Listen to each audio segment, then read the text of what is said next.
Baik, Assalamualaikum warahmatullahi wabarakatuh. Perkenalkan, nama saya Muhammad Farhan. Di sini saya akan menjelaskan mengenai UAS mata kuliah kecerdasan buatan mengenai soal bagian satu. Di sini saya memilih algoritma searching dengan menggunakan BFS atau Breadth First Search. Dalam penyelesaian permasalahannya, saya ingin menyelesaikan permasalahan Missionaries dan Cannibals yang merupakan game kuno atau jadul di mana terdapat 3 Missionaries dan 3 Cannibal yang ingin menyeberang ke sisi salah satu sungai. Jadi 3 missionaries dan 3 kanibal ini awalnya berada di sisi kanan sungai. Jadi mereka ini harus menyeberangi ke sisi kiri perahu dengan menggunakan satu perahu yang hanya bisa muat 2 orang dalam sekali jalan. Jadi terdapat satu aturan penting pada game ini, yaitu jika jumlah kanibalnya melebihi jumlah missionaries, maka di salah satu sisi sungai, maka missionariesnya ini akan dimakan oleh kanibal. Terdapat pada codingan ini terdapat initial state dan goal state, di mana state-nya ini direpresentasikan eh, dalam bentuk yaitu jumlah missionaries, jumlah jumlah kanibal yang ada di sisi kiri, kemudian posisi perahu yaitu kanan. Kemudian goal state-nya yaitu kita ingin 3 kanibal di sebelah kiri, 3 missionaries di sebelah kiri, 3 kanibal di sebelah kiri dengan perahu di sebelah kiri juga. Kemudian pada BFS ini, cara kerja pada program ini yaitu algoritma ini akan menelusuri dan akan memeriksa semua kemungkinan jalur dari titik awal ke titik tujuan secara berurutan berdasarkan jumlah langkah.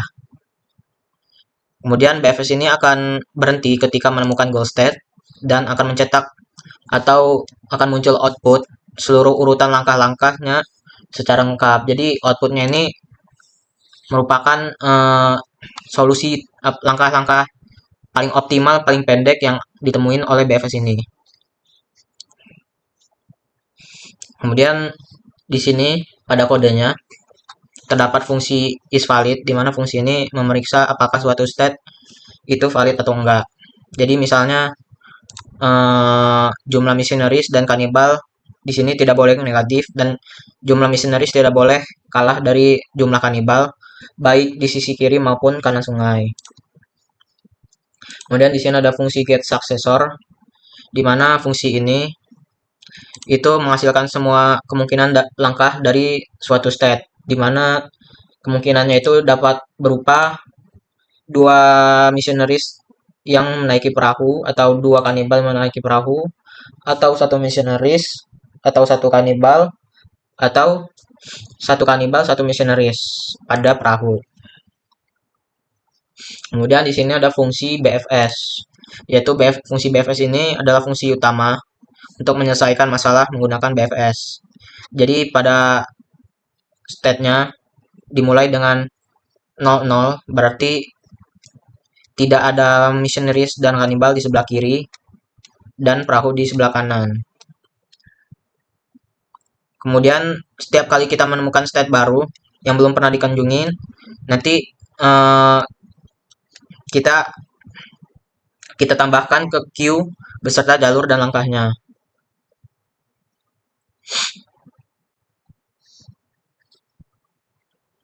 Kemudian di sini untuk menampilkan hasilnya, jika solusi ditemukan, program akan menampilkan urutan langkah-langkah.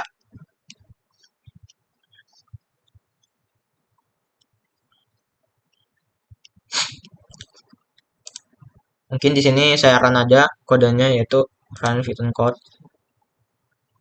Di sini muncul output yaitu solusi ditemukan dalam 11 langkah. Setelah program dijalanin, setiap barisnya ini nunjukin satu langkah perpindahan dari satu state ke state berikutnya. Jadi pada awal state pertama ini kan berarti tidak ada missionaries dan kanibal yang berada di sebelah kiri, berarti missionaries dan kanibal itu sebelah berada di sebelah kanan semua dan perahunya ada di sebelah kanan. Jadi pada eh, langkah pertama yaitu dua kanibal yang menyeberangi ke arah kiri. Jadi ada dua kanibal yang menyeberang ke arah kiri. Kemudian langkah keduanya, kemudian satu kanibalnya ini bakal balik ke kanan lagi. Kemudian langkah ketiga yaitu di sini berarti dua kanibal yang dari kiri, dua kanibal dari kanan akan menyeberangi ke sisi kiri. Kemudian di sini state-nya berarti 0 3 kiri, itu tiga kanibal ke kiri. Kemudian satu kanibal ini yang berada di sebelah kiri akan kembali ke kanan. Satu di kanan pada langkah 5. Di sini dua missionaries menyeberangi ke kiri. Maka state-nya berubah menjadi 2 2 dan kiri. Kemudian angka ke-6, jadi satu missionaries dan satu kanibal ini kembali ke kanan lagi. Kemudian seterusnya, dua missionaries menyeberangi ke kiri, satu kanibal ke kanan sampai ke langkah terakhir yaitu satu missionaries dan satu kanibal menyeberangi ke kiri. Jadi di sini goal state-nya sudah tercapai dalam 11 langkah. Jadi outputnya ini BFS ini menemukan solusi yang terpendek dari beberapa kombinasi yang dapat dipilih oleh pengguna. Dan langkah terpendeknya itu terdapat di 11 langkah. Mungkin sekian dari penjelasan saya mengenai bagian 1, mengenai learning searching BFS pada studi kasus permainan Missionary and Cannibals. Baik, di sini saya akan menjelaskan soal UAS bagian 2, di mana pada learning saya memilih algoritma KNN. Algoritma KNN ini saya gunakan untuk mengklasifikasi bunga iris yang diimplementasiin dengan library scikit-learn. Jadi tujuan utamanya itu untuk membangun model klasifikasi yang dapat memprediksi jenis bunga berdasarkan panjang dan lebar dari bagian sepal dan petal bunga. Kemudian untuk tujuan programnya itu terdapat beberapa tujuan program. Yang pertama itu dia dapat melatih sebuah model KNN berdasarkan data yang tersedia. Kemudian dia dapat mengevaluasi seberapa akurat dan model dalam memprediksi jenis bunga berdasarkan data tes. Kemudian dia itu mencoba memprediksi data baru, yaitu bunga yang belum ada di dataset. Dan terakhir, outputnya ini dapat divisualisasikan dalam bentuk grafik untuk mempermudah pembacaan data. Kemudian dataset yang saya gunakan di sini yaitu iris.data.csv, di mana dataset ini saya download dari Kaggle yang berisikan 150 data bunga iris yang memiliki 4 fitur, di mana 4 fitur ini adalah panjang sepal, lebar sepal, kemudian panjang petal dan lebar petal. Kemudian di sini terdapat label juga berupa nama spesies, yaitu spesies Iris setosa, kemudian Iris versicolor dan Iris virginica. Langsung aja ke source code-nya, di mana di sini saya menggunakan beberapa library. Terdapat NumPy dan Pandas, itu digunakan untuk memproses data, kemudian Matplotlib dan Seaborn ini untuk memvisualisasikan grafik. Lalu ada standar scaler di sini untuk normalisasi data, dan trend test split di sini untuk membagi dataset. Neighbor classifier di sini untuk algoritma klasifikasi utama dan akurasi skor untuk menghitung akurasi model. Kemudian di sini adalah bagian untuk memuat dataset.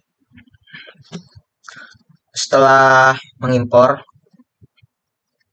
Di sini digunakan untuk membaca dataset iris menggunakan pandas.read.gv. Dataset ini saya ambil dari Kaggle yang tadi, yang berisi 150 bunga iris.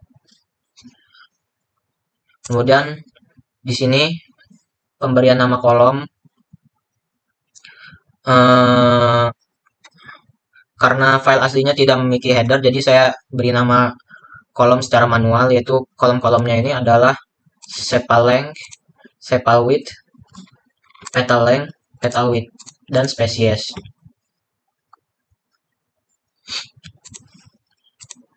Ini yang X ini merupakan 4 fitur tadi, kemudian yang Y ini merupakan jenis bunganya itu atau spesies bunganya. Kemudian pada normalisasi data, supaya perhitungan jaraknya lebih adil, jadi data fitur saya normalisasi menggunakan standar scalar.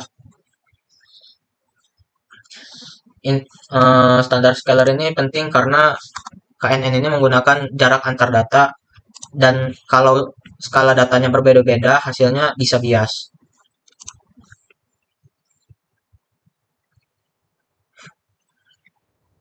Kemudian split data training test. Di sini datanya kemudian saya bagi menjadi dua bagian, yaitu 80% untuk training dan 20% untuk testing.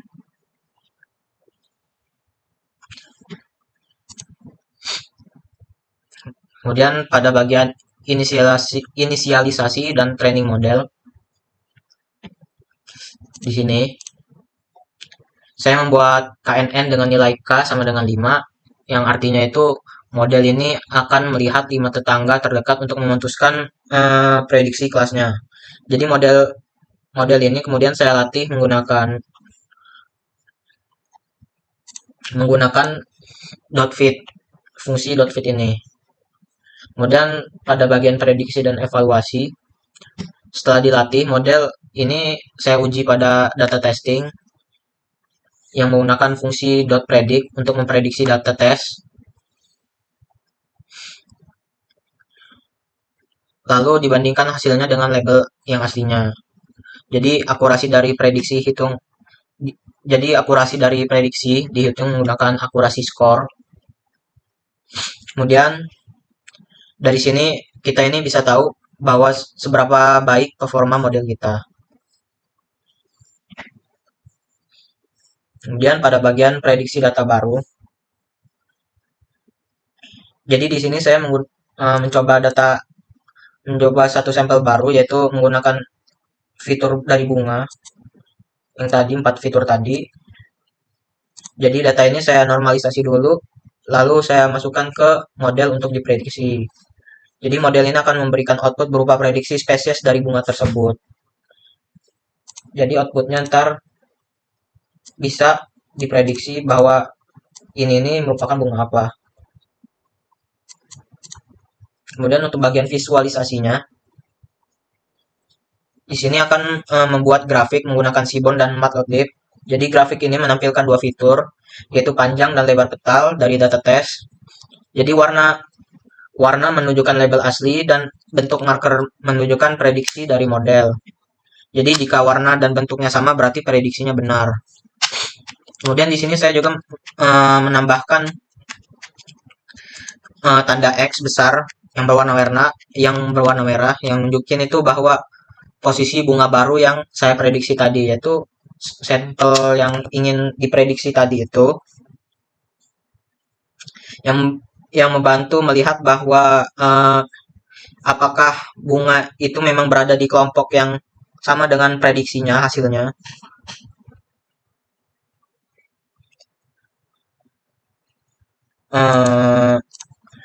Di sini saya run aja kodenya. Nah, jadi output pertama yang keluar itu file irisdata.csv berhasil dimuat, yang menandakan bahwa file dataset ini berhasil ditemukan dan dibaca oleh program. Kemudian hasil ukuran data training set dan ukuran tes set. Yang artinya dari 150 data bunga ini 120-nya digunakan untuk melatih model dan 30-nya ini digunakan untuk menguji prediksi model. Kemudian di sini ada hasil prediksinya.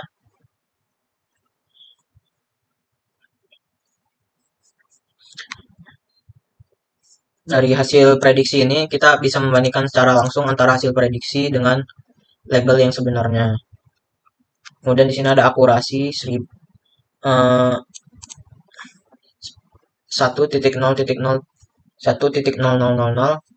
yang berarti angka ini nunjukin bahwa model ini berhasil memprediksi semua dataset dengan benar. Jadi nilai akurasinya itu 1.0 atau 100%, yang menunjukkan performanya ini sangat baik. Kemudian di sini ada prediksi sampel baru. Di sini ada fitur dari sampel barunya, yaitu 4 fitur tadi, yaitu panjang, lebar, petal, dan sepal. Jadi hasil dari outputnya itu menunjukkan bahwa prediksi spesies dari sampel baru ini menunjukkan bahwa sampel ini merupakan sampel dari Iris setosa.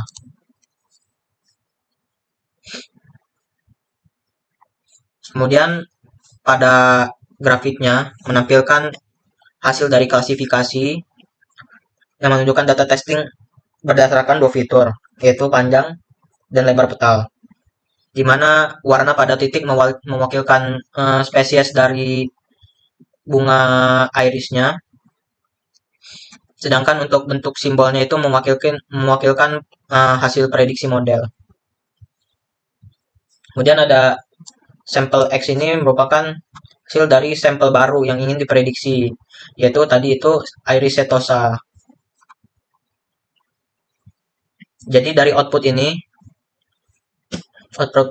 program ini kita bisa tahu bahwa dataset bisa dimuat dan diproses, habis itu model dilatih dengan sukses, kemudian hasil prediksinya akurat dan dapat kita lihat melalui grafik yang divisualisasikan melalui grafik. Mungkin sekian penjelasan mengenai UAS mata kuliah kecerdasan buatan. Saya akhiri. Wassalamualaikum warahmatullahi wabarakatuh.